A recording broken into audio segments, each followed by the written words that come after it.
Indeed. And it's just like the Bible saying for everything time. And every season has its time. It's time. Yeah. It was a sad and an unexpected loss, noting that the brother had just announced, yes, he's been unwell, but recovering, and, so there was hope that he would come back home. So it was a shock to everyone. But saying that I wasn't given ample time is an understatement. I wasn't given any time at all. You look at the regime, good to give him a state burial, but wrong to try to own him to the exclusion of others. Kenya, by definition, is a multi-party state. So every state function, because the state includes the people. It's not a state for leaders in office. It's a state. The Kenyan state includes everyone. Therefore, both at the Nyayo Stadium and at the Bondo funeral service, there ought to have been recognition of the opposition and official recognition. Kalonzo did mention our names when he was given an opportunity, but there ought to have been formal recognition. If time doesn't allow speeches, we went there to bury Raila. But to fail to give us to take any note, they took time to recognize members of parliament, diplomats, dignitaries there, mention everybody, but you want to sort of erase the presence of the opposition. At Nyayo Stadium, it was even worse, but we took it in our stride. We went there to bury Raila. We buried him. And now in forums like this one, we can say what we could have said.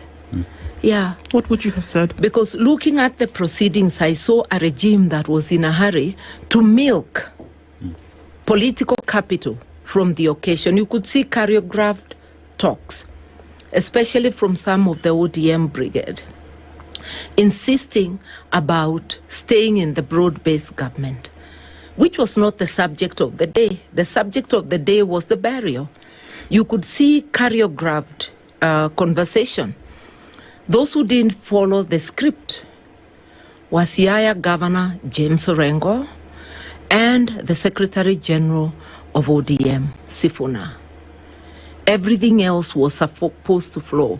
Even calling the Luo Council of Elders, the CARE, to come and endorse it. It was quite bizarre in my view.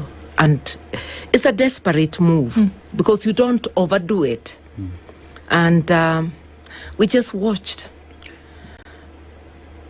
But one thing is certain, that there will be ripples in the political landscape following the death of Right Honorable Raila Amolo Odinga, not just in his party, ODM, across the board on the political landscape. Whether Dr. William Ruto and his KK brigade will be able to hold on to the goodwill left behind is something to watch.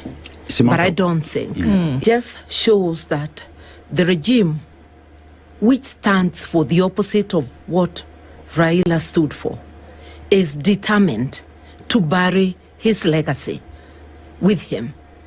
If indeed they understood or honored the man, the funeral proceedings would have been different. There would have been recognition of the different shades of opinion. You will note Raila, even when he chose running mates, Kalonzo at times and myself, the last election, he chose people who were not in his party. So he not only stood for multipartyism, he practiced it. He didn't have to say, come to my party to be my running mate. Kalonzo remained in his party while being a running mate of Raila, I remained in my party while being his running mate. He appreciated divergent views.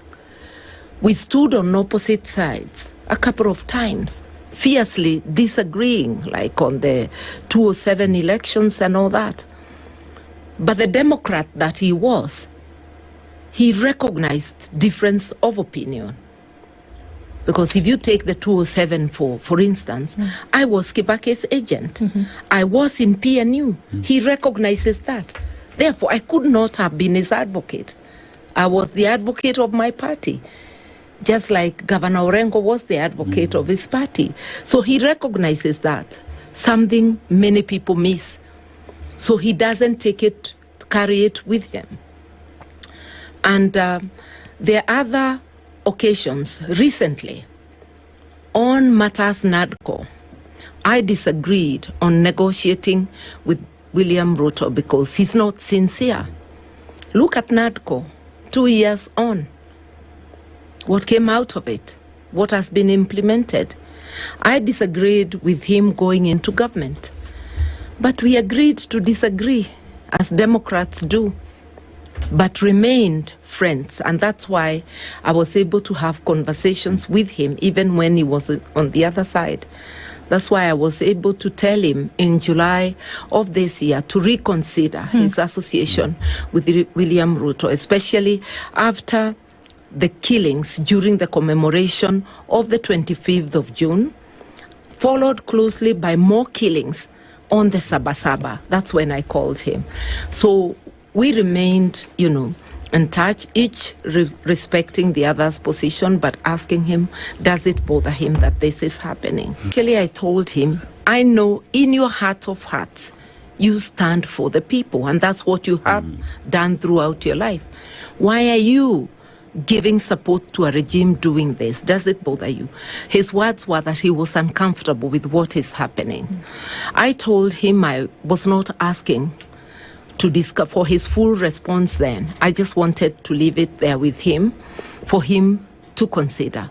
But I want to give credit to him and say that on more than one occasion, standing publicly with Dr. William Ruto in the public space, he told him to end the abductions, extrajudicial killings, and torture. He did call him out on violation of human rights. Whether that was enough is up to everybody's, the court of public opinion, but he did call him out more than once. I would have said that we fought for multi-party democracy, which is entrenched in our constitution. And therefore, I will remain in opposition, and opposition will remain because it's sanctioned by the constitution. And therefore, the move to bring all parties under one roof is actually unconstitutional. We must have opposition. Number two, I would have said the greatest honor we can give Raila is to follow his ideals. And one is to uphold multipartyism. Two, to uphold the rights of the people. And therefore, the regime must stop violating the rights of the people, abductions, extrajudicial killings, and torture, and must always act in the best interests of the people. I didn't need more than 90 seconds, but I'm saying it here. Yeah, because you cannot say you are honoring a person and then you continue to do the opposite. Raila'S life, most of his life, he was in the trenches fighting for the people. In fact, together with his family, it was a sacrifice that involved the family. He was away from the family many times because of his stand on fighting for the rights of the people. So to honor him, it's not just about decorating him posthumously with medals. It is actually ensuring that what he stood for is what is happening. And we have it embodied in our 2010 constitution. So let us not have empty words. That's what I would tell Dr. William Ruto, even from the spice room. Do what is right. Look at these bills he signed. On the morning, the news of Raila'S passing came. He didn't stop for a moment of silence. He quickly signed the bills, knowing very well that they would not be discussed. What would dominate the airwaves is the death of Raila. But Kenyans are going to pick it, and it's beginning to be discussed because all these bills are oppressive. Raila was a Democrat. Ruto is returning us to the dark days.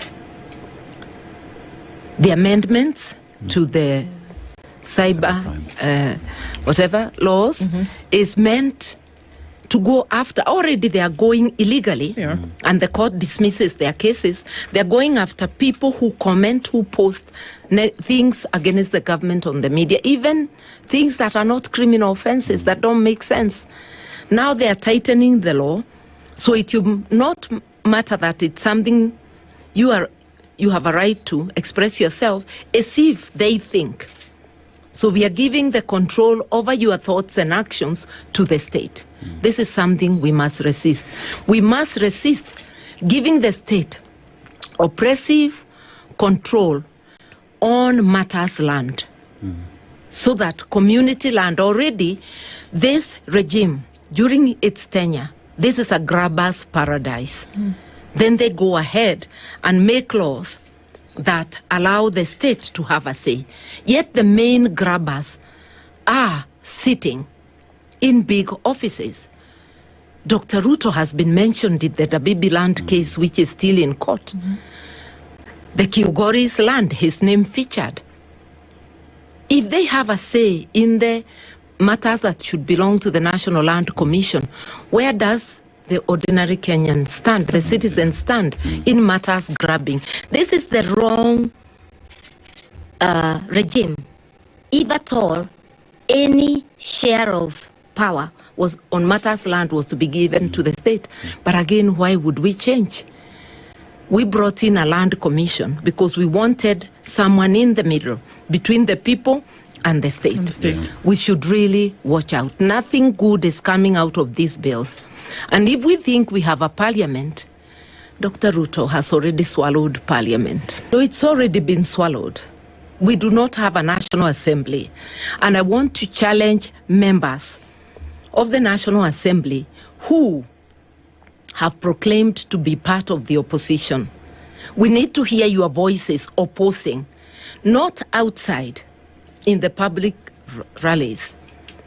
You must earn your salary by talking inside Parliament, so that as we criticize KK and their brigade, do not miss Parliament when these bills are being discussed. Your voices are what will enable the people to know. I was a parliamentarian and I know, even when a single person opposes, the airtime given to Parliament, it enlightens people. And there were many occasions that we were very few voices, but people got to hear. So I'm telling members of Parliament, if you're working for the people, do not be absent when critical bills are being discussed. Do not even accept a trip abroad. I know it has some allowances. Forgo those allowances to do your duty to Parliament. I used to come back from wherever I am, whether abroad or within the country, even when I was campaigning for presidency in 2013, to be in the House when critical bills were being discussed. This is what a member of Parliament must do. We want to hear one voice, two voices, or as many as proclaim to work for the people. Otherwise, we will not be able to distinguish between you and those who are blindly following the executive. We need to